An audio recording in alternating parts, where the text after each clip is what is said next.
the government of Russia was defeated and pushed out of Afghanistan, Afghanistan became immersed in civil war. We know that, isn't it? Civil war. That civil war had two sides. The atheists, the socialists, the communists among the Afghanis, and the Muslims who wanted to follow the Quran and the Sunnah. One of the groups that were insisting upon the Quran and the Sunnah were called the students. In the Arabic language, the students is Talib or Taliban. We won't comment on them from a political point of view because that's not the nature of our talk today. But let us comment on them for an accomplishment that they and only they were able to do in the modern world. In the modern world between America, Great Britain, China, Russia, Germany, France, Japan, Italy. On one occasion, those atheists, socialists, communist Afghanis, those criminal Afghanis, they entered some villages and they raped the women. And some of those women escaped. And they ran to seek protection with those students.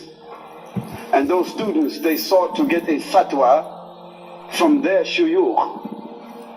What should we do about these Muslims who did this act? Those scholars said they should be punished. They are criminals, and the hukum is to find them and kill them as criminals.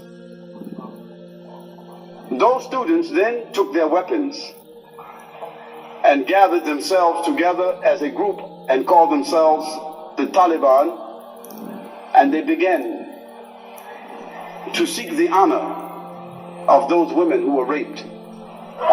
And they went from village to village, town to town, until in a 2-year period of time, they conquered all of Afghanistan. 2 years. They conquered all of Afghanistan, except only 19%.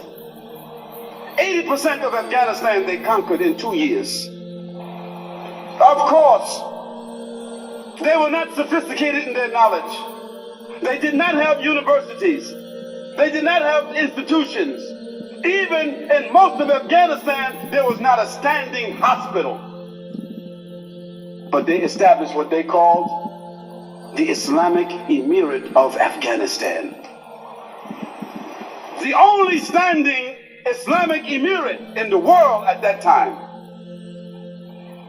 They were walking, riding donkeys and horses, fighting on foot, fighting for the honor of their women, for the honor of their country, for the honor of Islam, and love for Allah subhanahu wa ta'ala inside their hearts.